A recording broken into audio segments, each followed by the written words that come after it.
Soy Agustín Hernández, ¿vale? Ayer, si recordáis, ayer hicimos una videoconferencia sobre condiciones de contratación y hoy vamos a hacer una sobre cálculo de nóminas. Y bueno, pone cálculo de nóminas y finiquitos, pero la de finiquitos la haremos dentro de 2 semanas, ¿vale? Cálculos de indemnizaciones y finiquitos. Entonces vamos a hacer una videoconferencia hoy de cálculo de nóminas, dentro de 2 semanas haremos una de cálculo de finiquitos e indemnizaciones y luego haremos una tercera sobre cálculo también de salarios, con alguna nómina un poco más complicada.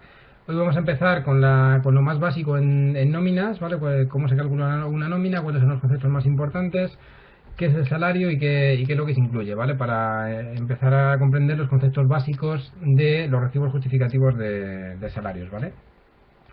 Vale, antes de empezar a hacer un supuesto práctico de una nómina, tenemos que dar unas pequeñas nociones sobre las consideraciones fundamentales y los elementos que necesitamos para calcular nóminas, ¿vale? Y en la nómina lo que es, lo que se define como nómina es un recibo justificativo del pago del salario, ¿vale? El salario viene recogido en el artículo 26 del Estatuto de los Trabajadores y lo viene a definir como la totalidad de las percepciones económicas que perciben los trabajadores y trabajadoras por la realización de su trabajo. Si recordáis ayer, cuando vimos en la videoconferencia de condiciones de contratación, decíamos que uno de los derechos básicos del trabajador es a percibir la remuneración pactada, ¿vale? Esa remuneración pactada que puede estar pactada convencionalmente, es decir, por convenio colectivo, o bien por el contrato de trabajo.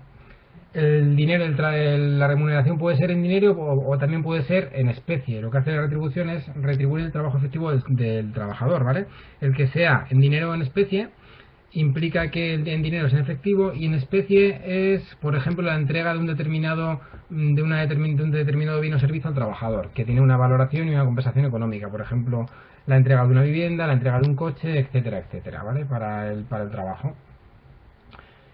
Luego hay que distinguir, ha habido un decreto, el decreto 16/2013, que es salario y que no es salario. No todo lo que, no todo lo que los trabajadores cobran en la nómina, en muchas ocasiones va a tener consideración de salario. En principio, podemos decir que como regla general, no son salarios las indemnizaciones, ¿vale? No todas, veremos que no todas, y algunos suplidos. Ha habido una modificación bastante grande aquí, como os decía, en el decreto 16/2013, ¿vale? Y en este sentido es lo que vamos a ver un poquito cómo modifica ese decreto los conceptos que pasan a integrar la base de cotización, es decir, los conceptos que antes eran extrasalariales no formaban parte de la base de cotización y cuáles son los salariales, ¿vale? Como decía antes, los salarios pueden ser en especie o en metálico, en dinero, ¿vale? En especie, lo que os comentaba antes, ¿vale? Pueden ser de manutención, alojamiento o suministros. Hay un límite que establece el Estatuto de los Trabajadores, que es que no pueden superar el 30%.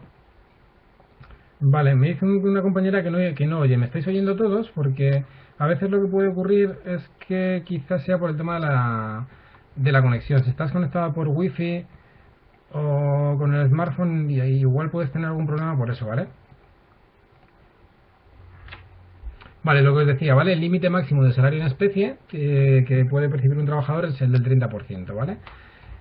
Luego el salario en dinero se puede dividir en distintos tipos de salarios, ¿vale? Que puede ser salario por unidad de tiempo o un salario mixto o por unidad de obra. El salario por unidad de tiempo en función del tiempo de trabajo y por unidad de obra en función de la cantidad de trabajo o el trabajo a destajo. Este se suele ver menos que el salario por unidad de tiempo, ¿vale? Y luego hay un salario mixto que puede ser que englobe los dos casos, por unidad de tiempo y en parte por unidad de obra, ¿vale? Lo que dice el Estatuto de los Trabajadores es que la liquidación y el pago de salario ha de hacerse en la fecha y lugar convenidos y conforme a los usos y costumbres, ¿vale? Se debe entregar obligatoriamente al trabajador un recibo individual justificativo de salario, que esto es lo que es la nómina, ¿vale?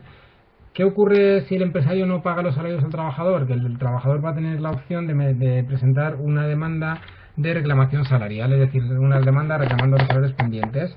Y puede haber otra opción que tenga el trabajador también, que sería presentar una demanda solicitando la extinción del contrato de trabajo, ¿vale? Ahora la jurisprudencia lo que viene a decir es que el trabajador puede solicitar, cuando tenga al menos 3 mensualidades incumplidas, ¿vale? Con un mínimo de 3 mensualidades incumplidas por parte del trabajador, podrá solicitar lo que se llama comúnmente resolución contractual o extinción indemnizada del contrato de trabajo, ¿vale? En ese caso, el trabajador lo que hace es solicitar al juez la extinción de su contrato, alegando un incumplimiento grave y culpable del trabajador, por parte del empresario, lo alega el incumplimiento del trabajador, y tiene que presentar una demanda judicial. Y es el juez el que va a decidir si hay causa o no hay causa para extinguir el contrato, con derecho a percibir la indemnización para el despido improcedente, ¿vale? Serían 3 meses, ¿vale, Lorena? Porque con un mes no se considera un incumplimiento grave y culpable. Siempre ha habido discusión si son 3 meses, si son 4. Entonces, nosotros siempre decimos que tiene que haber un mínimo de 3 meses para que el incumplimiento se considere grave y culpable, ¿vale? ¿Qué ocurre en muchos casos? Que a veces lo que ocurre es que el empresario adeuda 3 o 4 nóminas y a veces paga una nómina, 2 nóminas, y entonces es más difícil meter esa reclamación de la que os estaba hablando, ¿vale? Vale, vamos a hablar muy rapidito también, ¿vale? Porque el objetivo es saber si podemos hacer 2 o 3 nóminas hoy, ¿vale? Igual es mucho, pero bueno, intentaremos a ver si nos da tiempo de hacer al menos 2 nóminas, una de retribución mensual y otra de retribución diaria, ¿vale? Si nos da tiempo intentaremos hacer una de incapacidad temporal, pero si no haríamos ya la de incapacidad temporal para la siguiente videoconferencia de salarios, ¿vale? El salario se suele componer en un salario base, ¿vale? Todos los trabajadores tienen un salario base. Obligatoriamente, todos los trabajadores van a tener derecho a 2 pagas extraordinarias al año, mínimo 2 pagas extraordinarias. Luego, hay convenios colectivos que establecen más pagas extraordinarias. O establecen pagas extraordinarias, además pagas de beneficios, ¿vale? Y luego hay una serie de complementos salariales que pueden estar vinculados a la persona, vinculados al puesto de trabajo, vinculados a los resultados de la empresa, a la calidad del trabajo, y otros que están establecidos por convenios colectivos. Un plus de convenio, un plus de actividad, un plus de quebranto de moneda, etcétera, etcétera, ¿vale? Entonces hay distintos conceptos, ¿vale? Y luego veremos que no todos los conceptos son salario, no tienen consideración de salario, ¿vale? Va a haber complementos salariales y complementos extrasalariales, ¿vale? Lo que son complementos salariales, veremos que será lo que forma parte de la base de cotización y es lo que va a cotizar a la seguridad social, ¿vale? Lo que tenga en consideración de complementos extrasalariales ya no van a pasar ya no cotizan a la seguridad social, ¿vale? Como os decía, ha habido un decreto, del decreto 16/2013, que ha modificado qué conceptos integran la base de cotización. Luego veremos un cuadro más completo, ¿vale? Pero lo que viene a establecer el Estatuto de los Trabajadores con carácter general es que las indemnizaciones y los suplidos y los gastos realizados como consecuencia de la actividad laboral que tengan carácter de indemnización o de suplido serían complementos extrasalariales, es decir, tendrían consideración de extrasalarial, ¿vale? Pero aquí ha habido bastante cambio, como os digo, con este decreto, ¿vale? Entonces hay una serie de pluses que antiguamente eran salariales y ahora ya han pasado a ser extrasalariales, ¿vale? Hubo un decreto, el 20/2012 también, del año 2012, que ya modificó varios conceptos, ¿vale? Y se modificaron varios conceptos que antes eran salariales y pasaron a ser extrasalariales, ¿vale? Como por ejemplo el plus de ropa de trabajo, ¿vale? Que me preguntaba una compañera si el plus de ropa de trabajo se tiene en cuenta para el cálculo de la indemnización, ¿vale? El plus de ropa de trabajo antiguamente era extrasalarial, ¿vale? Entonces no tenía consideración de salario, con lo cual no podía formar parte ni de la base de cotización ni del salario que se tiene que tener en cuenta a efectos de indemnización, ¿vale? ¿Qué pasa ahora? Que con el decreto 20/2012 este plus pasó a ser salarial, ya pasa a cotizar en la base de cotización, con lo cual a efectos de cálculo de la indemnización lo que dice el Estatuto de los Trabajadores de las indemnizaciones por despido es que serán de 20, de 45, de 33 días por año, por 45 días de salario, 45, 33, 20 o la indemnización que proceda, 20 días de salario por cada año trabajado, con lo cual en ese concepto salario lo que está incluyendo el Estatuto de los Trabajadores son todos los conceptos que tengan carácter salarial, con lo cual si el plus de ropa de trabajo es salarial y forma parte de la base de cotización, yo entiendo que la tenemos que meter a la hora de calcular la indemnización por extinción de contrato, sea el tipo de indemnización que sea, ¿vale? Pasa lo mismo con el plus de desgaste de útiles y herramientas, ¿vale? Era extrasalarial, pero con el decreto que os decía de 2012 pasa a integrarse y a formar parte de la base de cotización y pasa a ser un concepto salarial. Lo mismo que el plus de quebranto de moneda, ¿vale? Con el decreto de 2012 también pasó a ser salarial, ¿vale? Luego los gastos de locomoción y dietas de viaje en principio no se tocan, se mantienen igual que estaban antes, ¿vale? Y van a cotizar o tributar siempre y cuando superen los límites que establece la legislación del impuesto de la renta de las personas físicas, ¿vale?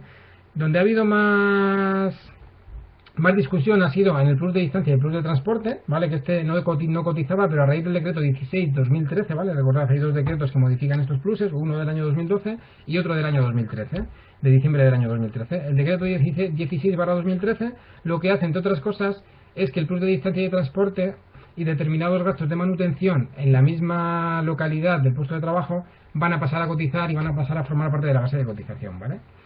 Y luego serían complementos extrasalariales aquellos que tengan carácter indemnizatorio con determinadas particularidades, ¿vale? Y las indemnizaciones por despido o extinción de contrato, que veremos también con algunas particularidades, ¿vale? Me preguntaba una compañera si es el Real Decreto 20/2012, ¿vale? Es un decreto que modifica muchos aspectos, no solo de seguridad social y de derecho al trabajo, sino de asistencia sanitaria y en otras muchas materias, ¿vale? Y pasó también a modificar el artículo 109 de la Ley General de la Seguridad Social, ¿vale? El artículo 109 de la Ley General de la Seguridad Social es el artículo que regula los conceptos que forman parte de la base de cotización, ¿vale? Vale, siempre los pongo aquí en esta pestaña, simplemente porque la tengáis, ¿vale? Los conceptos de salario mínimo interprofesional y PREM, ¿vale? Porque son dos conceptos que se tienen en cuenta a la hora de calcular determinados límites y a la hora de calcular determinadas nóminas, ¿vale? El salario mínimo interprofesional es lo mínimo que tiene que cobrar cualquier trabajador, ¿vale? Por realizar un puesto de trabajo. En 2013 y en 2014 se mantiene el mismo salario mínimo interprofesional, ¿vale? Que es de 645,30 euros al mes, ¿vale? El IPREM, digamos que es el indicador público de renta de efectos múltiples, no ha variado desde el año 2012 tampoco, ¿vale? Y se mantiene en 532,31 euros al mes. Son dos índices que vamos a tener en cuenta a la hora de calcular nóminas y a la hora de calcular determinadas prestaciones de seguridad social, etcétera, etcétera, ¿vale? Vale, ya pasamos a qué es una nómina. ¿Qué es eso de la nómina? Que es el recibo justificativo individual del pago de salario, ¿vale? La nómina, lo que hace el empresario en la nómina es abonar, perdón, estaba leyendo una pregunta de una compañera, ahora te contesto, ¿vale? Lo que se hace en la nómina es justificar el pago que se hace al trabajador, ¿vale? En la nómina tienen que figurar siempre los datos de la empresa, es decir, nombre de la empresa, domicilio y código de cuenta de cotización. Código de cuenta de cotización en virtud del cual está afectado el trabajador, ¿vale? Los datos del trabajador, ¿vale? Con su número de afiliación a la seguridad social, ¿vale? En las nóminas figuran también los días de trabajo, ¿vale? En la nómina, dependiendo de si el trabajador tiene retribución mensual o tiene una retribución diaria, figurarán 30 días o el número de días que tenga el mes, ¿vale? Si es mensual, figurarán 30 días, y si el trabajador tiene retribución diaria, figurarán el número de días que tenga ese mes, ¿vale? ¿Cuáles son los conceptos de la nómina? Los conceptos fundamentales de la nómina: los devengos, las deducciones y las bases de cotización, ¿vale? Cuando hablamos de devengos, incluimos todos los salarios y complementos salariales, pagas extraordinarias y también complementos extrasalariales, es decir, todo lo que se abona al trabajador, todo lo que se va a abonar al trabajador tenga carácter salarial o extrasalarial. Dentro de los devengos tendremos percepciones salariales y percepciones extrasalariales, ¿vale? Después de los devengos, una vez que hayamos el total devengado, por así decirlo, tendríamos las deducciones de seguridad social, ¿vale? Tenemos en la nómina deducciones de seguridad social, veremos que hay deducciones por contingencias comunes, por desempleo y formación profesional, y también de retención por IRPF, ¿vale? Luego veremos el funcionamiento de la nómina, ¿vale? Cómo funciona. Y con los conceptos más importantes también, al final de todo suelen estar en la parte de abajo de las nóminas, aunque hay algunas nóminas que las recogen en la parte superior, son las bases de cotización, ¿vale? Cuando hablamos de bases de cotización, hablamos de bases de cotización de contingencias comunes, bases de cotización de contingencias profesionales y bases de cotización de horas extraordinarias, ¿vale? Es decir, las horas extraordinarias tienen una cotización adicional, ¿vale? La diferencia que hay entre la base de cotización de contingencias comunes y entre la base de cotización de contingencias profesionales es precisamente si se realizan horas extraordinarias o no se realizan horas extraordinarias en el mes, ¿vale? Es decir, la base de cotización de contingencias comunes incluirá todos los conceptos salariales menos las horas extraordinarias, y la base de cotización de contingencias profesionales incluirá todos los conceptos salariales y también las horas extraordinarias, y esa va a ser la diferencia entre una y otra, ¿vale? Vale, me preguntaba un compañero que cuál es la utilidad del IPREM. Vale, el IPREM es un índice de referencia para el cálculo de muchas prestaciones. Por ejemplo, en el subsidio por desempleo, lo que se llama la parte no contributiva del desempleo, ¿vale? Cuando no se puede cobrar prestación por desempleo y se puede cobrar subsidio por desempleo, la cantidad que se cobra en subsidio por desempleo es el 80% del IPREM, ¿vale? Que son 426 euros, ¿vale? Ese subsidio se tiene derecho a cobrar siempre y cuando el trabajador no supere el 75% del salario mínimo interprofesional, excluidas dos pagas extraordinarias, ¿vale? Por eso os decía antes que son dos conceptos básicos que tenemos que tener en cuenta a la hora de cálculos de nóminas, prestaciones, etcétera, etcétera, ¿vale? Como comentaba Sofía, efectivamente, sobre todo para el cálculo de prestaciones, ¿vale? Vale, me pregunta otra compañera, ¿en qué caso no es igual el devengo que la base de retención? Es decir, ¿qué concepto no tiene retención y qué sí forma parte del devengo de la nómina? Vale, eso lo veremos, ¿vale? Tenemos que verlo ahora. Vamos a ver unos cuadros, ¿vale? Y luego veremos, ¿vale? Estaba leyendo a otra compañera sin incluir las dos pagas extraordinarias. Me estás preguntando, entiendo, por la diferencia entre base de cotización de contingencias comunes y base de cotización de contingencias profesionales, ¿verdad? La diferencia no son las pagas extraordinarias, ¿vale? La diferencia que tenemos no son las pagas extraordinarias, sino las horas extraordinarias, ¿vale? Cuando vamos a calcular la base de cotización de contingencias comunes y la base de cotización de contingencias profesionales, en esas bases de cotización vamos a tener que incluir todos los conceptos salariales y también la parte proporcional de las pagas extraordinarias al mes, ¿vale? A efectos de cotización hay una particularidad, que es que a la Seguridad Social se cotiza 12 meses al año, es decir, se va a cotizar desde enero a diciembre. Las empresas tienen la obligación de enviar los seguros sociales desde el día 1 hasta el día 30 del mes siguiente al que se esté cotizando, ¿vale? Hasta el último día del mes que se está cotizando, ¿vale? Se cotiza 12 meses al año. Hay una diferencia con Hacienda, ¿vale? En Hacienda, cuando se aplica la retención del IRPF, en Hacienda se aplica el principio llamado principio del devengo, es decir, se paga a Hacienda en el momento en el que se devenga la cantidad, en el momento en el que se paga. Entonces Hacienda se tributa en el momento en el que el trabajador cobra. Por eso, en las pagas extraordinarias, cuando el trabajador no las cobra de manera prorrateada, ¿vale?, en la paga extraordinaria solo va a haber una retención de IRPF, pero no de Seguridad Social, ¿vale? Porque a la Seguridad Social ya hemos ido cotizando mes a mes, porque a efectos de cotización, independientemente de que se cobren las pagas extraordinarias prorrateadas o no, a efectos de cotización ya están incluidas en las bases de cotización, ese prorrateo de las pagas extraordinarias, porque a la Seguridad Social cotizamos mes a mes, ¿vale?, durante los 12 meses. Por lo tanto, la diferencia que hay entre las bases de cotización de contingencias comunes y las bases de cotización de contingencias profesionales son las horas extraordinarias, ¿vale? No las pagas extraordinarias, las horas extras. ¿Vale? Vamos a hacerlo para ver esto, que ha sido explicado un poquito rápido, ¿vale? Vamos a hacer un supuesto práctico muy sencillito, ¿vale? Y vamos a ir calculando siempre. En la nómina lo primero que tenemos que hacer es calcular los devengos, en segundo lugar las deducciones y en tercer lugar ya calcularemos el líquido o el neto a percibir, ¿vale? Pero para calcular las deducciones veremos que antes de calcular las deducciones vamos a tener que calcular las bases de cotización. ¿Vale? Vale, pues nos dice este supuesto. Hay tortilla con categoría de ayudante titulado, es decir, grupo 4 de cotización y con 5 años de trabajo en la empresa y con contrato indefinido tiene derecho a percibir una retribución mensual de 1.150 euros de salario base, 50 euros de antigüedad, 50 euros de plus de transporte y tiene derecho a percibir 2 pagas extraordinarias de salario base más la antigüedad, que se pagarán en julio y en diciembre. Se aplica al trabajador una retención de IRPF del 10%, calcular la nómina del mes de marzo. ¿Vale? Me pregunta una compañera si hay sujetos pagadores exentos de la obligación de retener a los trabajadores. En principio no, ¿vale? Porque la retención de IRPF ocurre lo mismo que en la Seguridad Social. El trabajador está obligado al pago de la Seguridad Social, al pago del IRPF, pero es la empresa o la asociación o la entidad contratante la que tiene la obligación de ingresar la cuantía en Hacienda, ¿vale? No se aplica la retención en determinados casos cuando no corresponde a retención por la situación familiar que pueda tener un determinado trabajador, ¿vale? Es decir, un trabajador que cobre menos de 11.000, creo que son 11.800 euros al año, no tiene obligación de ingresar ningún tipo de retención, ¿vale? Si las embajadas no pueden retener a los trabajadores, pues ahí la verdad que no lo sé, me pierdo, porque no sé si tienen un régimen especial o tributan y fiscalmente de otra manera al ser una embajada, pero si es una embajada que está en España, y es una embajada de otro país que está en España, entiendo que no tributan aquí, que los trabajadores no están tributando aquí. Y en el caso contrario, una embajada española en el extranjero, entiendo también que que siguen tributando en España a efectos de IRPF. ¿Vale? Con lo cual yo entiendo que se debería retener de esa cuantía. La verdad que no he tenido nunca ningún caso de una embajada, ¿vale? Vale, vamos a hacer la nómina, ¿vale? Y a ver si veis si hay algún error en este cálculo de esta nómina o está bien hecho, ¿vale?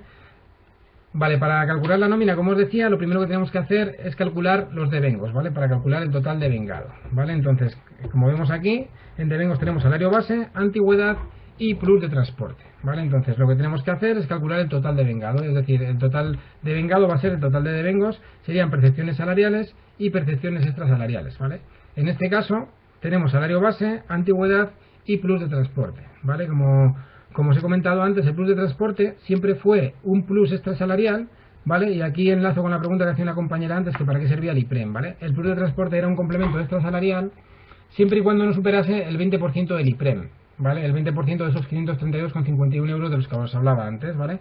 Pero con la reforma del decreto 16/2013, las empresas a partir del 22 de diciembre han tenido que pasar a cotizar, empresas y trabajadores, los dos, ¿vale? Han tenido que pasar a cotizar por el plus de transporte, además desde el mismo día 22 de diciembre. Es decir, en la nómina, los trabajadores que tuviesen un plus de transporte tenían que cotizar una por la parte hasta desde el día 22 hasta el día 30 del mes, ¿vale? Entonces aquí lo primero que hacemos es calcular los devengos, ¿vale? En esos devengos tenemos salario base 1150, antigüedad 50 y plus de transporte 50. En este caso serían todos los devengos serían de carácter salarial, ¿vale? Porque el plus de transporte pasó a ser salarial, ya no se encuentra topado por ese límite del 20%, con lo cual el total de devengos sería de 1250 euros.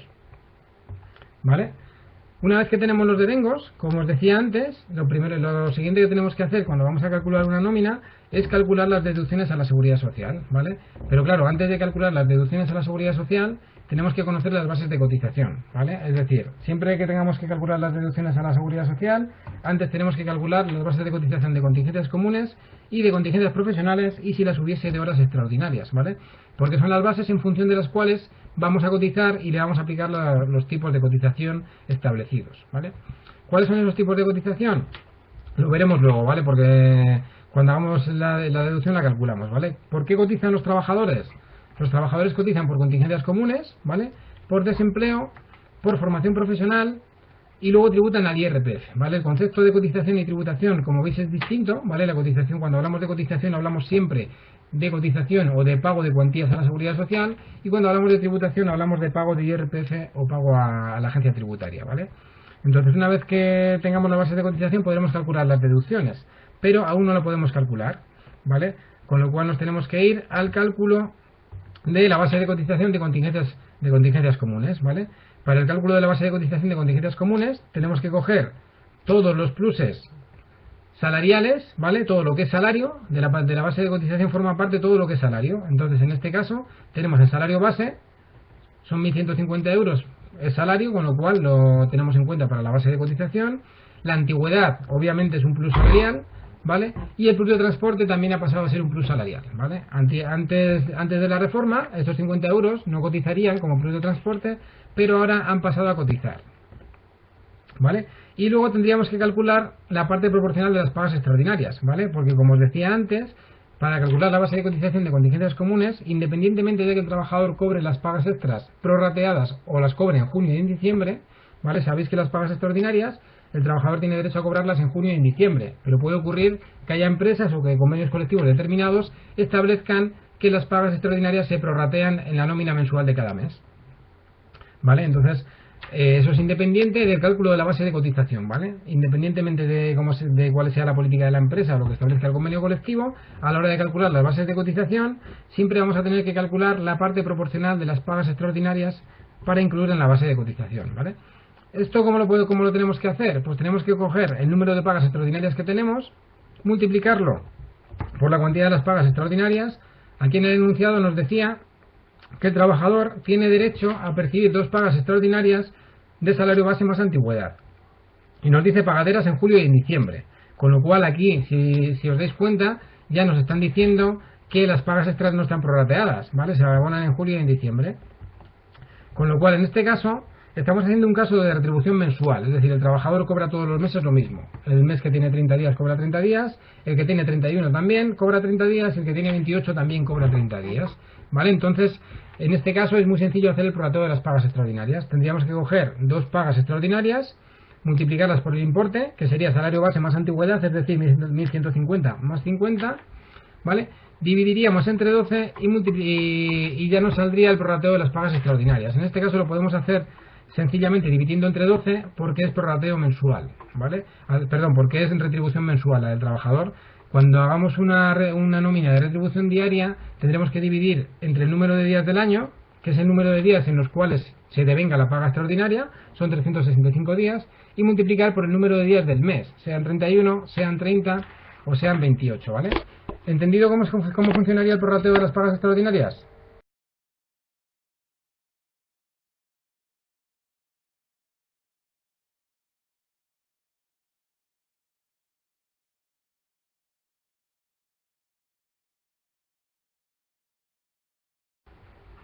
Vale, pues una vez que tenemos el prorrateo de la paga extraordinaria calculado, ya tendríamos la base de cotización. Sumaríamos los devengos más la parte proporcional de las pagas extraordinarias y pues, sumaríamos ya y tendríamos ya la base de cotización de contingencias comunes, ¿vale? Como os decía antes, en este caso, la base de cotización de contingencias comunes va a coincidir con la base de cotización de contingencias profesionales, ¿vale? Una vez que calculamos la base de cotización de contingencias comunes, nos tendríamos que ir a ver cuál es la categoría del trabajador, ¿vale? En este caso nos decía que el trabajador era una categoría, si no recuerdo, grupo de cotización 4 a la Seguridad Social, ¿vale? Porque la Seguridad Social todos los años publica una orden de cotización, ¿vale? Que es esta que tenéis aquí, la orden 1106/2014 de 31 de enero, en virtud de la cual se desarrollan las normas legales de cotización, ¿vale? En esta orden de cotización lo que se hace es establecer unas bases de cotización de contingencias comunes mínimas, ¿vale? Y máximas, ¿vale? Bases mínimas y bases máximas en función de la categoría del trabajador. Si veis en este caso nos decía que el supuesto era un trabajador que era ayudante no titulado, ¿vale? El que sería el grupo de cotización 4. Se ve un poquito pequeño, pero bueno, sí que creo que sí que lo veis, ¿verdad? El grupo 4 de cotización nos dice que tiene una base mínima de 753 euros y una base máxima de 3.597 euros. Es decir, ningún trabajador puede cotizar menos de 753 euros a jornada completa y ningún trabajador cotiza más de 3.597 a jornada completa, ¿vale? Con lo cual, en este caso, nuestro supuesto estaría entre el mínimo y el máximo, ¿vale? Entonces, Pablo, lo que comentaba era eso, ¿vale? Si no estuviese entre el mínimo y el máximo, imaginaos que este trabajador cobrase tuviese una base de cotización, perdón, de 4.500 euros. Esa es una base de cotización de 4.500 euros. No cotizaría por 4.500 euros, sino que te cotizaría por 3.597. Y lo mismo ocurriría si este trabajador estuviese topado en el salario mínimo interprofesional, ¿vale? Si el salario mínimo interprofesional son 645,31 más el prorrateo de las pagas extraordinarias que nos diese 730, por ejemplo, no cotizaría por 730, sino por 753, ¿vale? Vale, y luego en las bases de cotización de contingencias profesionales no hablamos de base mínima y de base máxima, hablamos de un concepto parecido que es el tope máximo de cotización, ¿vale? Que el tope máximo de cotización coincide efectivamente con los 3.597. Si lo veis aquí, en la orden de cotización que os he dicho antes, ¿vale? En el artículo 2 nos dice, el tope máximo de la base de cotización del régimen general será a partir del 1 de enero 3.597 euros mensuales. ¿Vale? Sería la misma cuantía máxima, ¿vale? Hablamos de topes, el concepto es distinto, pero bueno, en el fondo es lo mismo, ¿vale? Vale, preguntaba una compañera si la base fuese 900. Si la base fuese 900 euros y el trabajador fuese ayudante no titulado, ¿vale? De grupo de cotización 4, cotizaría por esos 900, ¿vale? Porque estaría incluido entre la base mínima y entre la base máxima, ¿vale? Con lo cual, en este caso nos pasa lo mismo. Si son 1.450, ¿vale? Está incluido entre la base mínima o la base máxima. Si el trabajador fuese del grupo de cotización 1 y tuviese una base de cotización de 900 euros, no podría cotizar por 900 euros, tendría que cotizar por el mínimo, por el 1.051,50. ¿Vale? Que funciona exactamente igual, ¿vale? Depende del grupo de cotización del trabajador, a efectos de cotización, ¿vale? Vale, volvemos a la nómina, ¿vale? Tenemos calculada la base de cotización de contingencias comunes y también tendríamos calculada la base de cotización de contingencias profesionales, ¿vale? Porque es la misma. En la nómina van a aparecer de manera distinta, aunque sea la misma cuantía, ¿vale? En la nómina, en la parte de abajo de la nómina, siempre van a aparecer las cuantías de las bases de cotización de contingencias comunes y de contingencias profesionales. Aparecerá remuneración mensual por un lado y por otro lado aparecerá parte proporcional de pagas extraordinarias o prorrata de extras, ¿vale? Me dice una compañera que aquí se miran lo que nos da la base de cotización de contingencias comunes y profesionales en los mínimos y en los máximos. Efectivamente, ¿vale? Tenéis que ir a comprobar que está entre los mínimos y los máximos, ¿vale? En la orden de cotización, esta que tenéis aquí, creo que os la podéis descargar, si no que os la harán llegar desde la escuela, ¿vale? En la orden de cotización 106/2014 de 31 de enero. ¿Vale? Tenemos que tener en cuenta siempre que esté entre el mínimo y el máximo. Es difícil, ¿vale? Encontrar trabajadores que estén por debajo del mínimo, ¿vale? Pero sí que hay muchos trabajadores que están topados y que están por encima de la base de cotización, con lo cual sí que ocurre.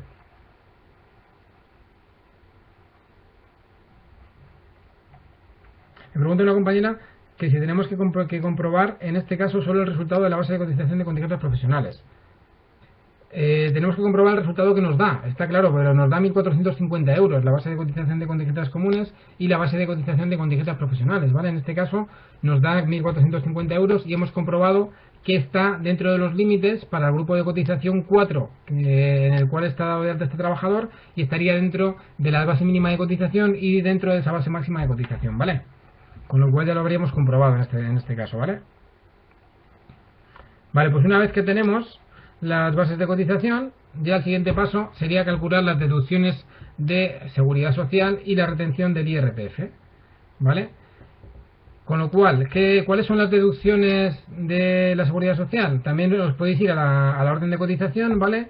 O a este supuesto, esta hoja de Word que os tengo yo aquí puesta también, ¿vale? En la cual tenemos las bases y tipos de cotización, ¿vale? Los trabajadores, como os decía antes, cotizan por contingencias comunes, ¿vale? Como podéis ver aquí, la cotización de la empresa por contingencias comunes es del 23,6 y la parte del trabajador es el 4,7. Este 23,6 lo tendremos en cuenta cuando vayamos a calcular los seguros sociales de la empresa, ¿vale? Pero a efectos de la nómina, lo que tenemos que tener en cuenta es el 4,7 del trabajador, ¿vale?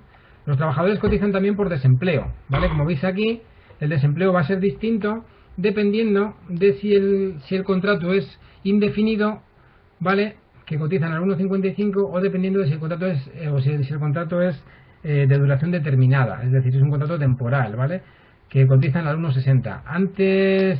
Antiguamente, los contratos a tiempo parcial, antes de la última reforma, ¿vale? De la última reforma del contrato a tiempo parcial, el contrato a tiempo parcial tenía una grabación de cotización, cotizaban al 1,70, ¿vale? Pero ahora han pasado a cotizar también al 1,6, ¿vale? El 1,55 o el 1,6. Vale, y luego los trabajadores, la tercera cotización en la seguridad social que tienen es la de formación profesional, que como veis aquí es el 0,1, ¿vale? El 0,1%. Las cotizaciones, por lo tanto, son contingencias comunes, desempleo y formación profesional, ¿vale? Entonces, para calcular la deducción de contingencias comunes, multiplicaremos la base de cotización de contingencias comunes, ¿vale?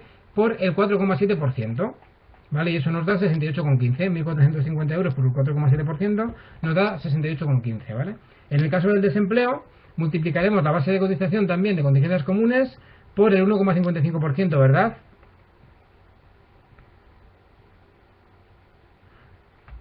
No, efectivamente, ¿vale? En desempleo y en formación profesional vamos a utilizar la base de cotización de contingencias profesionales, ¿vale? En este caso, la cuantía es la misma, ¿vale? Pero es la base de cotización de contingencias profesionales. Para calcular las deducciones de desempleo y de formación profesional, siempre va a ser la base de cotización de contingencias profesionales. En este caso nos coincide, pero si no nos coincide, que tengamos claro que tenemos que coger la base de cotización de contingencias profesionales para desempleo y para formación, ¿vale? En este caso se multiplica por el 1,55 porque el trabajador tenía un contrato indefinido en el caso del desempleo, y por el 0,1% en el caso de formación profesional, ¿vale? Y ya tendríamos el total de deducciones, como veis ahí, ¿vale? Que el total de deducciones a la seguridad social nos sale en 92,08, ¿vale? Y luego nos faltaría por calcular el IRPF. El IRPF nos daba el supuesto el dato y nos decía que el IRPF era del 10%. Entonces ahí calcularíamos el total de vengado, ¿vale? Que es lo que os explicaba antes, ¿vale? A la seguridad social cotizamos 12 meses al año, pero a Hacienda tributamos por el principio del devengo, con lo cual, por lo que vamos a tributar a la administración tributaria, lo que vamos a descontar del IRPF van a ser el porcentaje del total de vengado, ¿vale? Si os dais cuenta aquí, el total de vengado eran 1.250 euros, ¿vale? Que eran salario base, antigüedad más plus de transporte, ¿vale?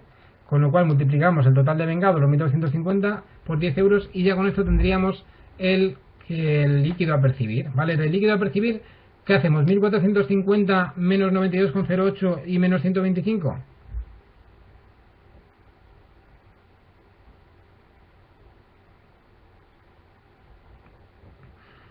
Lo que tendríamos que coger sería el total de vengado, ¿vale? Porque las pagas extraordinarias este trabajador las cobra en julio y en diciembre. Con lo cual, en julio y en diciembre el trabajador cobrará las pagas extras, pero ahora va a cobrar el total de vengado, 1.250, menos las deducciones de seguridad social y menos las retenciones, ¿vale? Serían 1.250 menos 92,08 y menos 125. El líquido a percibir del trabajador serían 1.032,92. Efectivamente, como comenta Yolanda, ¿vale? Preguntaba una compañera por el FOGASA. El Fondo de Garantía Salarial solo cotizan las empresas, ¿vale? No cotizan los trabajadores, con lo cual, cuando calculemos los seguros sociales de la empresa, en ese caso sí calcularemos la cotización al Fondo de Garantía Salarial, que sabéis que bajó de un 0,40% a un 0,20%, ¿vale? Me preguntaba una compañera si puede ser que cuando cobras desempleo no te quiten IRPF y solo seguridad social.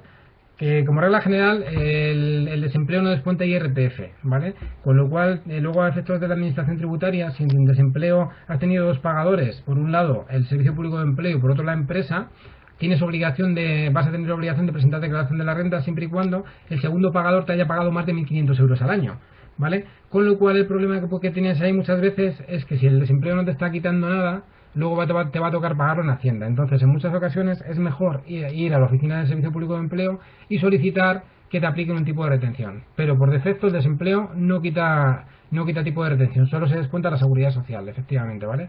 Y en desempleo solo se paga el 4,7%. Es decir, si sabéis que en el tiempo durante el periodo del desempleo los trabajadores mantienen la base de cotización que tuvieron en los 180 días inmediatamente anteriores a la extinción de su contrato, ¿vale? Que es la base reguladora por la que se calcula el desempleo, ¿vale? Pero se va a cotizar solo por el 4,7%. En situación de desempleo por extinción de contrato se cotiza solo por el 4,7%, ¿vale? ¿Vale? Vale, me preguntaba Yolanda que cuándo no coincidía el total de vengado con la base de retención del IRPF, ¿vale? Eso pues nos podrá ocurrir, ¿vale? Cuando tengamos determinados pluses que no tributan a la agencia tributaria, ¿vale? Ni a la agencia tributaria ni a la seguridad social. Por ejemplo, los tickets de comida famosos.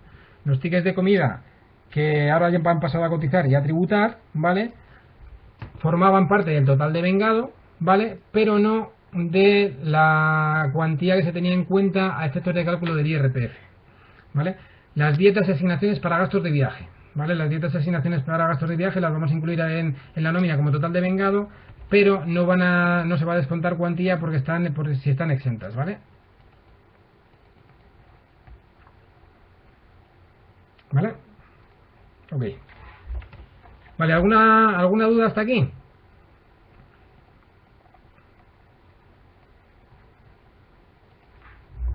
Vale, pues vamos a seguir, ¿vale? Con un poquito con la modificación de los conceptos de la base de cotización y a ver si nos da tiempo a hacer la segunda nómina, al menos hacer un par de nóminas, una de retribución mensual y otra de retribución diaria, ¿vale?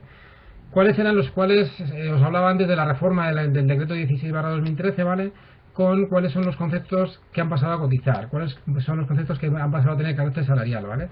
Obviamente computan todos los conceptos de la base de cotización, como hemos visto, ¿vale? Que tengan carácter salarial, incluidas las pagas extraordinarias, ¿vale?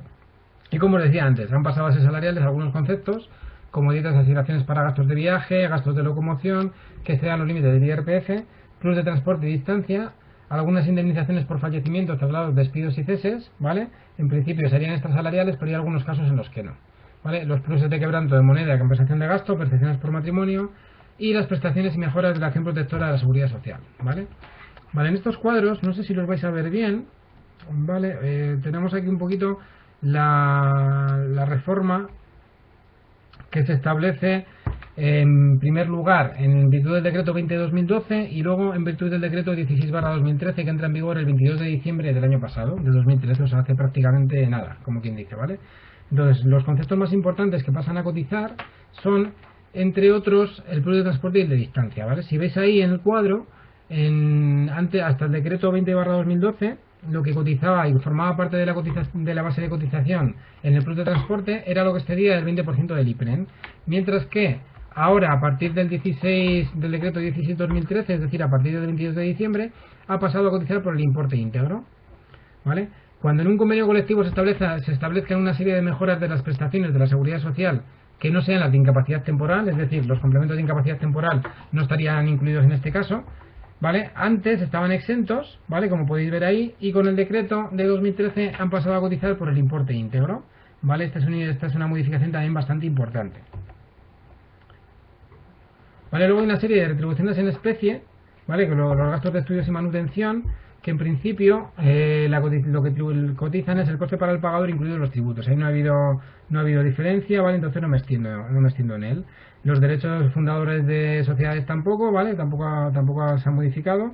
Y lo que os decía al principio, los pluses de quebranto de moneda, de gastos de útiles, herramientas, mantenimiento, ropa de trabajo, percepciones de matrimonio, cotizan por el importe íntegro, pero ya del decreto 20/2012, ¿vale? Desde el año 2012 ya habían pasado a formar parte de la base de cotización. No están incluidos en la reforma del año 2013. Con respecto a las donaciones promocionales, antes de la reforma de 2013 cotizaban por el exceso de la cuantía equivalente a 2 veces el IPREM, ¿vale? Como veis aquí, el IPREM sí que es una referencia a efectos de cálculo de nóminas, ¿vale? Por eso os daba siempre la referencia del salario mínimo interprofesional y del IPREM, ¿vale? Sin incluir las pagas extraordinarias, ¿vale? Esto quiere decir que no se incluye, se multiplicaría el IPREM por 12 pagas en lugar de por 14, ¿vale? Pero ahora ya han pasado a cotizar también por el importe íntegro, ¿vale? Con lo cual, cuando haya donaciones promocionales en cantidades de dinero o productos en especie que las empresas entreguen a sus trabajadores, ¿vale? Con la finalidad exclusiva de que un tercero celebre contratos con aquel, en ese caso esto pasa a cotizar también, ¿vale? A la seguridad social. Vale, con respecto a las retribuciones en especie, tampoco ha habido mucho cambio, ¿vale? En este caso no ha habido mucho cambio, salvo lo que os comentaba antes de la manutención en la misma localidad, ¿vale? Los llamados asignaciones asistenciales para gastos de comida, por así decirlo, ¿vale? En este caso no se ve muy bien aquí, ¿vale? Pero bueno, también tenemos ahí que han pasado a cotizar por el importe íntegro la entrega gratuita a precio inferior al de mercado de acciones o participaciones de la empresa en empresas del grupo, ¿vale? Los gastos de estudio del trabajador asimilado, ¿vale? Dispuestos por instituciones empresarios o empleadores y financiados directamente por ellos, continúa estando exento, ¿vale?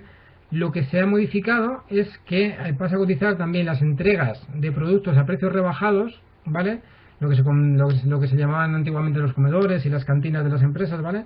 Que se realicen en comedores de empresa o en economatos de carácter social. Antes que excedían cotizaban lo que excedía de 9 euros día, ¿vale? Y no cumpliesen los requisitos establecidos. Ahora han pasado a cotizar por el importe íntegro, ¿vale? Igual que la utilización de bienes destinados a servicios sociales o culturales. Antes estaban exentos y ahora pasan a cotizar por el importe íntegro, ¿vale? Sobre las asignaciones asistenciales, ¿vale? En las primas de contrato de accidente de trabajo de responsabilidad, ¿vale? Antes estaban exentas y pasan a cotizar por el importe íntegro, ¿vale? Las primas de contrato de seguro para enfermedad común, antes cotizaban siempre y cuando estuviese esa prima de 5.000 euros anuales por cada persona que estuviese incluida en la póliza, y ahora pasan a cotizar por el importe íntegro también, ¿vale? Y la prestación de servicio de educación preescolar infantil, ¿vale? Una asignación asistencial también de bachillerato, formación profesional en centros educativos autorizados a los hijos de sus empleados, ¿vale?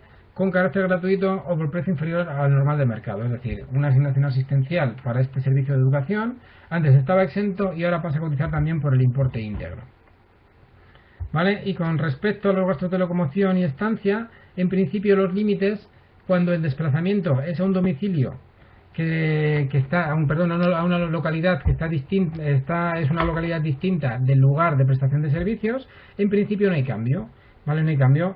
El cambio existe en el caso de los tickets comida y desplazamientos dentro de la misma localidad, ¿vale? Eso va a pasar a cotizar a la seguridad social, ¿vale? Como sabéis, por ejemplo, en gastos de locomoción está exenta la cuantía que exceda de 0,19 euros por kilómetro, ¿vale? Va a pasar a cotizar esta cuantía, tanto gastos de manutención estancia como gastos de locomoción, los llamados tickets restaurante, pasan a cotizar a formar parte de la base de cotización, a cotizar a la seguridad social, ¿vale? Por el importe íntegro. Antes eran los tickets de comida cuando excedían de los 9 euros al día, ¿vale? Y ahora pasan a cotizar por el importe íntegro, ¿vale?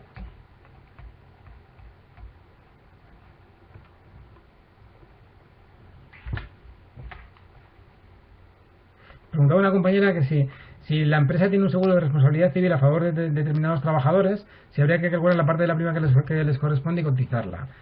Sí, pues si se está metiendo esa asignación asistencial, ese gasto en especie, esa asignación asistencial, ahora mismo eso forma parte de la base de cotización, con el cambio del Real Decreto del año 2013, efectivamente, ¿vale? Vale, es lo que te decía, ¿vale? Entonces, si en la nómina se está incluyendo esa asignación asistencial, ¿vale? No es lo mismo, hay determinados convenios colectivos que obligan a hacer un seguro de accidente de trabajo, ¿vale? Para todos los trabajadores de la empresa, ¿vale? Pero en ocasiones, si es una obligación de convenio colectivo, no se incluye en la nómina como una asignación asistencial o como un gasto en especie, ¿vale? Con lo cual, esto cotizaría en el caso de que sea incluido como asignación asistencial, ¿vale? Estaba pasando para verlo en el cuadro, ¿vale? Cuando se incluyese como asignación asistencial en la propia nómina del trabajador, es decir, es como cuando se da una retribución más al trabajador, ¿vale? Si es el convenio colectivo el que establece esa obligatoriedad, en principio no tiene por qué incluirse en la nómina, ¿vale? Porque no sería una prestación que se da al trabajador, una prestación económica que se da al trabajador, ¿vale?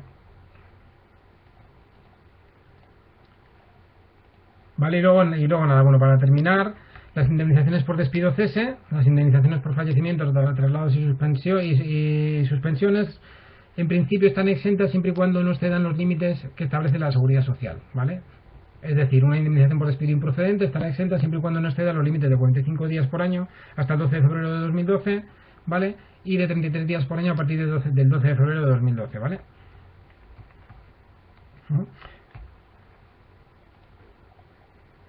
Vale, pues seguimos si queréis, intentamos hacer una nómina de retribución diaria, a ver si nos da tiempo, nos quedan 10 minutines, ¿vale? Pero a ver si en 15 minutillos podemos hacer esta nómina, ¿vale? Es un poquito más complicada que la anterior, pero bueno, intentamos hacerla sencillita, ¿vale? Es un supuesto de alta en el mes, ¿vale? Nos dice aquí, Pablo Queado entró a formar parte de la empresa el día 11 de enero con un contrato eventual por circunstancias de la producción a tiempo completo. Tiene derecho a percibir una retribución de los siguientes conceptos: salario base, plus de convenio, plus de asistencia, plus de ropa de trabajo, antigüedad, plus de transporte, etcétera, etcétera, ¿vale? Y además tiene derecho a percibir 2 pagas extraordinarias del salario base más antigüedad que se pagarán en julio y en diciembre, ¿vale? Además, realizó 8 horas extraordinarias que se retribuyen al 1,25% del valor de la hora ordinaria, ¿vale? La retención que se aplica del IRPF es del 9,70%.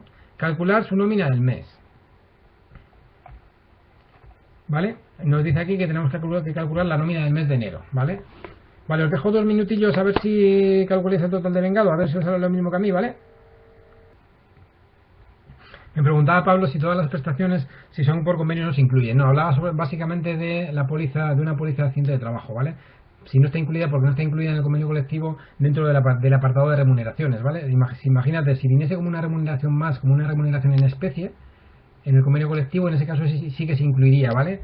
En la base de cotización, ¿vale? Pero en los casos en los que hay convenios colectivos que obligan a la empresa a hacer una póliza de responsabilidad civil para los trabajadores, normalmente no suele tener consideración de gasto en especie ni de asignación asistencial, ¿vale? Ujú. Efectivamente, si tú tienes un seguro de vida y la empresa te paga y te incluye en la nómina ese seguro de vida, ¿vale? Eso sí formaría parte de la base de cotización. En caso de que fuese un accidente de trabajo, una asignación perdón, una prima de seguro para accidentes de trabajo, ¿vale? En la nómina no te lo incluyen como asignación, ni como asignación asistencial ni como gasto en especie, el seguro de vida. O sea, lo que hace la empresa es que te lo paga directamente. Únicamente te paga el seguro de vida y ya está, ¿no? Bueno, sería discutible, ¿vale? Podría ser un gasto en especie. Podría caber que fuese un gasto en especie y tuviese ahora, quizá ahora con la reforma tuviese que cotizar, ¿vale? Pero bueno, entiendo que la empresa no lo hace porque de esa forma no cotiza por ti. Y es difícil que la administración tributaria pueda seguir esos datos para poder sancionar a tu empresa.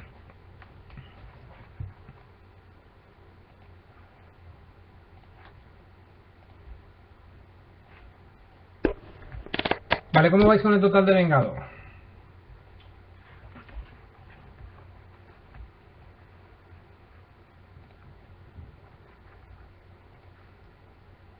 $925,08.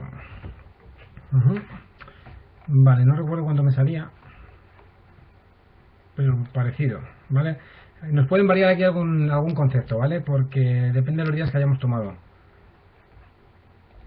Vale, en este caso lo que estamos haciendo es calcular una nómina de un alta en el mes, ¿vale? Entonces este trabajador nos dice el supuesto que se da de alta el día 11 de enero, ¿vale? Perdón, le da de alta a la empresa el día 11 de enero. Entonces tenemos que calcular la cuantía del total de vengado desde el día 11 de enero hasta el día 31 de enero, ¿vale? El supuesto nos parece que nos deja claro que es un alta en el mes con retribución diaria, ¿vale? Porque nos está diciendo aquí que el trabajador cobra 34,57 euros día, 39 euros al mes, 6,68 euros al mes, 9,85 euros al mes, etcétera, etcétera, ¿vale? Vale, aquí tenemos que irnos a los grupos de cotización, ¿vale? Como veis aquí, los grupos de cotización del 1 al 7 tienen retribución y cotización mensual, y los grupos de cotización del 8 al 11 tienen cotización y retribución diaria, ¿vale? 992,69. Me pregunta Juan si al ser diaria también contarían los fines de semana o solo los días trabajados para calcular el salario base. En principio, en prácticamente todos los conceptos salariales, no en todos, ¿vale? No en todos, por eso vamos a ver que hay alguna diferencia. Al trabajador el salario base y las pagas extraordinarias se le pagan por todos los días, es decir, los descansos compensatorios que vimos ayer en la videoconferencia de ayer, los descansos compensatorios también son remunerados, los descansos compensatorios de fin de semana, ¿vale? Hay algunos pluses, como el plus de transporte, que se suele pagar por día efectivamente trabajado, es decir, es un plus que tiene la consideración de ser abonado para retribuir un gasto que el trabajador tiene que hacer para desplazarse al trabajo, con lo cual se pagan por el día que el trabajador va al trabajo. El día que no se va a trabajar normalmente no se suele pagar, ¿vale? Lo ponía aquí en el supuesto, plus de transporte 2,74 por día efectivamente trabajado, ¿vale? Entonces, ¿cómo calcularíamos esta nómina, vale? A ver si nos da tiempo en 10 minutinos y la terminamos. Salario base, ¿vale? ¿Cuántos días está de alta el trabajador? Como es retribución diaria, este trabajador cobraría hasta el día 31, cobraría todos los días que estuviese de alta. Entonces, desde el día 11 incluido, porque es cuando le dan de alta, hasta el día 31 pasan 21 días, ¿vale? Con lo cual, el salario base, a raíz de la pregunta que hacía Juan, ¿vale? Vamos a tener que calcularlo por los 21 días que está de alta, 34,57 por 21 días que el trabajador está de alta, incluidos efectivamente sábados y domingos y festivos, ¿vale?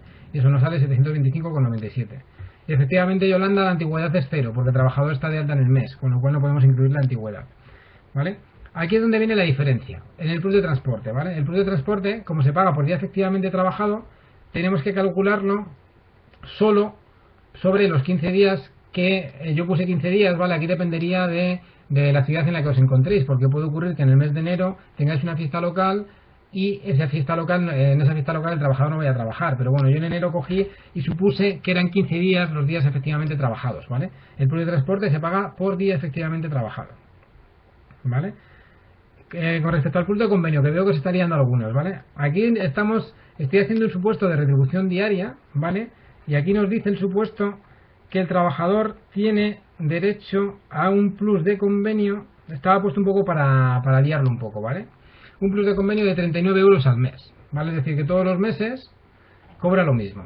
Es decir, digamos que es un trabajador con retribución diaria, pero que en el plus de convenio y en la prima de asistencia, es un plus mensual, en cierto modo, ¿vale? Entonces, como la retribución es diaria, a efectos de retribución, a efectos de cotización, yo considero más lógico en este caso pasarlo a días, ¿vale? Es decir, cogemos los 39 euros de plus de convenio, dividimos entre 30 días. ¿Por qué entre 30 días? Porque es un plus que se cobra todos los meses igual. Entonces dividimos entre 30 días y multiplicamos por los 21 días que está de alta el trabajador, ¿vale? Otra interpretación podría ser multiplicarlo por 20 días porque es un plus que todos los meses se cobra lo mismo, ¿vale? En este caso, como yo pongo en función del principio indubio pro operario y en caso de duda la interpretación más favorable a favor del trabajador, por eso lo dividiría entre 30 y multiplicaba por 21, ¿vale? Y en el plus de asistencia hago lo mismo, ¿vale? En este caso sí, Pablo, porque son dos pluses, está puesto en el supuesto, ¿eh? Lo normal es que un trabajador que tiene retribución diaria suele tener retribución diaria, ¿vale? Y si estuviésemos calculando la nómina del mes entero, probablemente lo que tendríamos que hacer sería coger los 39 euros y olvidarnos. No tendríamos que hacer 31 dividido entre 30 y luego multiplicar por 31, sino que serían los 39 euros en el caso del plus de convenio y los 6,68 en el caso del plus de asistencia. Pero en este caso, como estamos calculando un alta en el mes del trabajador, yo divido entre 30 días, porque ese plus se divide entre 30 días, y multiplico por 21. La diferencia es poquita, es un día, es multiplicarlo por 21 o por 20, en función de la interpretación que queréis hacer en este caso, ¿vale? Yo considero más lógica hacerlo y multiplicar por 21 por la retribución diaria del trabajador, ¿vale? Y en el caso del plus de ropa de trabajo, lo mismo, ¿vale? Dividimos el 9,85 entre 30 y multiplicamos por 21. Y luego las horas extraordinarias. Preguntaba una compañera que de dónde salían las horas extraordinarias. Vale, en el supuesto nos dice que las horas extraordinarias, el trabajador realizó 8 horas extraordinarias que se retribuyen al 1,25 del valor de la hora ordinaria. Es decir, lo que tenemos que hacer es coger la hora ordinaria, es decir, nos están dando el valor de la hora ordinaria, ¿vale? Y nos dice que en su convenio colectivo el valor de la hora extraordinaria es 1,25 más que la hora ordinaria. Entonces son 8,65 por 1,25 y eso nos da 10,81. ¿Vale? De ahí que lo que tenemos que hacer es coger 10,81 y multiplicar por 8 horas. Y eso nos saldría 86,48, ¿vale?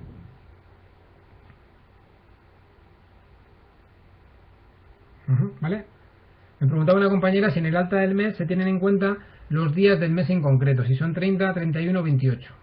En este caso sí, ¿vale? Porque es una retribución diaria, ¿vale? Si el trabajador, en lugar de tener una retribución diaria, yo estoy supuesto lo puse de retribución diaria porque la anterior habíamos hecho retribución mensual, ¿vale? Si fuese una retribución mensual, en ese caso haríamos la equiparación a mensual. A mensual sería 30 días, porque todos los meses se cobraría lo mismo, cobraría lo mismo el trabajador, ¿vale?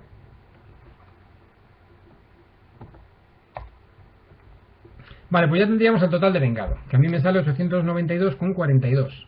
¿Vale? Había una compañera que le salía 925, otro le salía 990 y no sé cuántos. Imagino que es porque todos los pluses lo habíais multiplicado por los 21 días. Si la empresa tiene remuneración mensual, si se hace remuneración mensual, se calcularía 30 días, efectivamente. Todos los meses tendrían 30 días, ¿vale?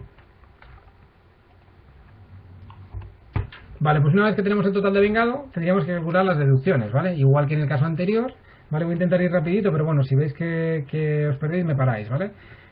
Una vez que tenemos calculada el total de vengado, calculamos las deducciones de seguridad social, contingencias comunes, desempleo y formación profesional. Para eso tenemos que calcular las bases de cotización, ¿vale? En este caso, lo que tenemos que coger para la base de cotización con la última reforma, con el decreto 16/2013, en este caso van a ser todos los conceptos, ¿vale?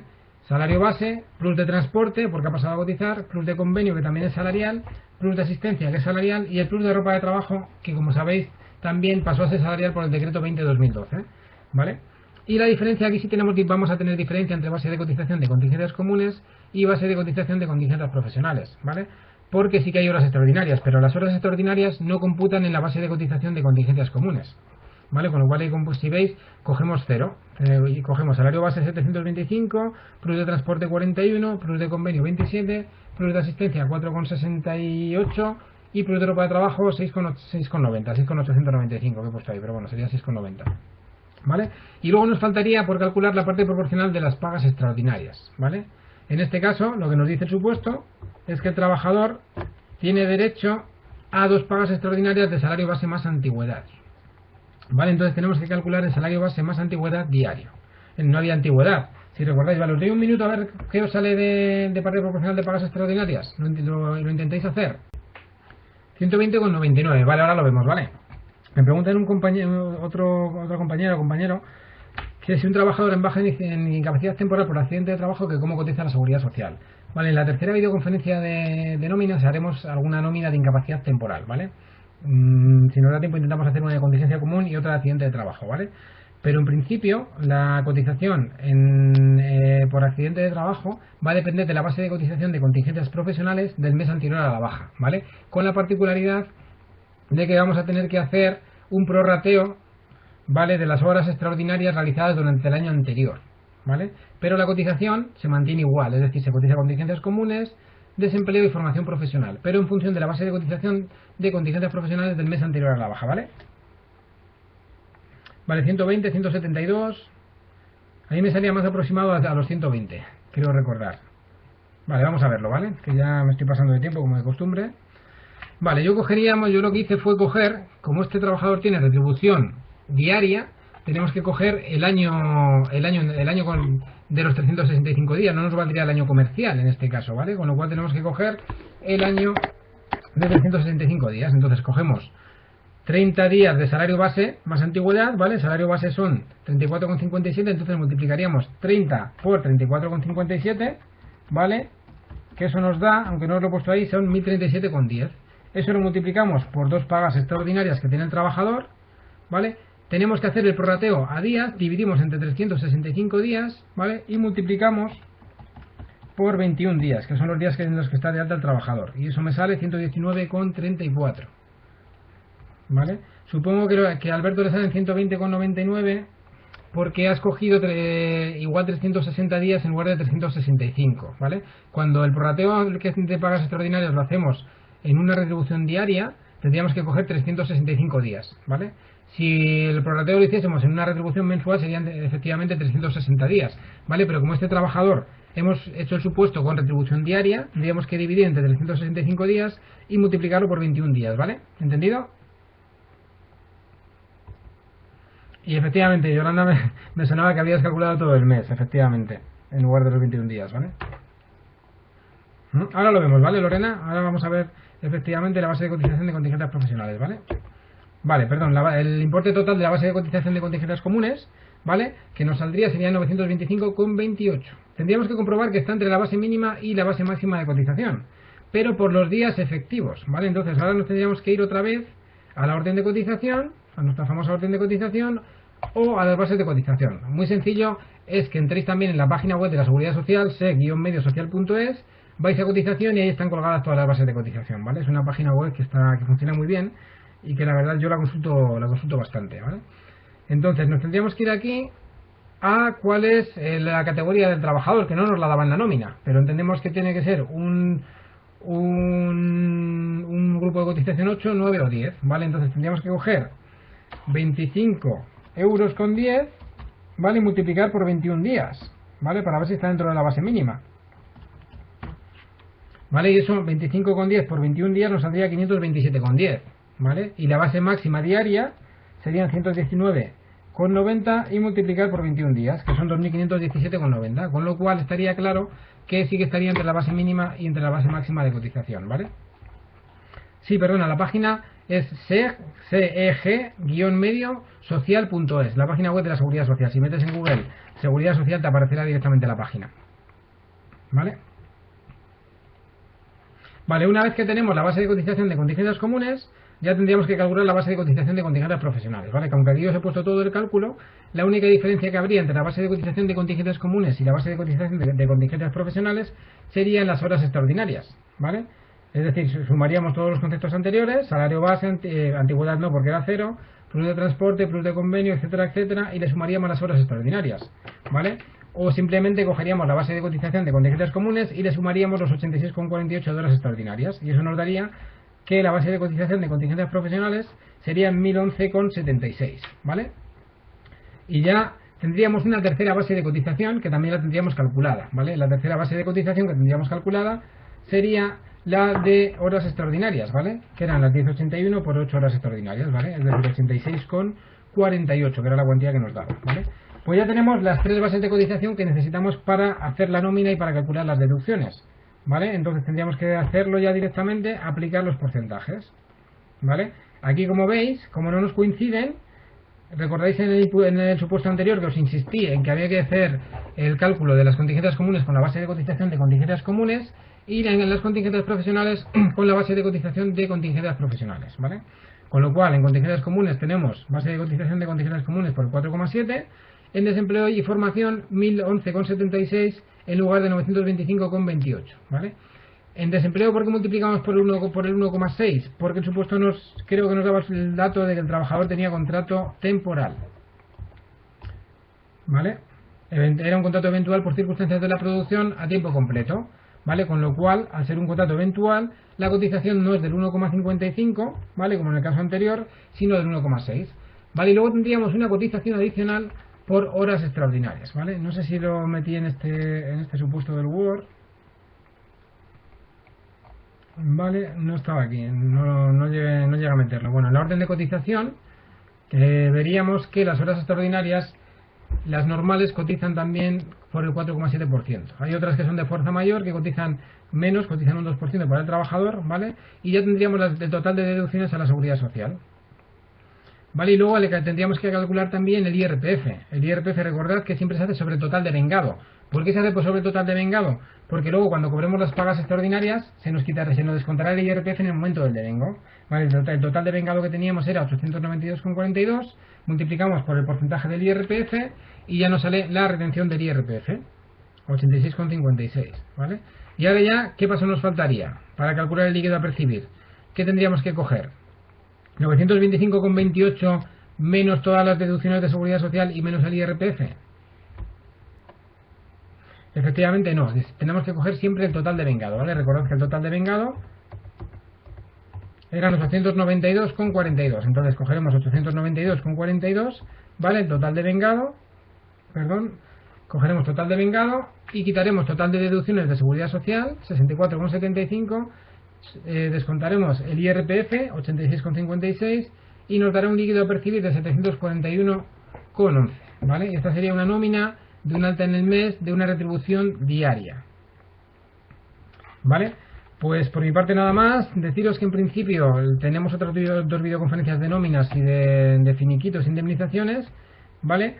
Los pasaremos, haremos uno de indemnizaciones en la siguiente videoconferencia dentro de 2 semanas, y en la final intentaremos hacer alguna nómina de incapacidad temporal y al menos dar unas pinceladas básicas de cómo calcularíamos seguros sociales, ¿vale? Vale, los supuestos, pedidlo si queréis atención al alumno, ¿vale? Porque sí que lo tenéis en la escuela, porque yo se lo he enviado para que os lo hagan llegar a vosotros también, ¿vale? Aunque esta presentación la vamos a utilizar también para, probablemente en parte de esta presentación la utilizaremos también para la tercera videoconferencia, ¿vale? Ok, pues muchas gracias a todos y como siempre disculpad que me haya extendido más tiempo, pero bueno, es que es difícil concretar muchas veces con tanta materia, sobre todo en el tema de nóminas, ¿vale? Muchas gracias, un saludo, hasta luego.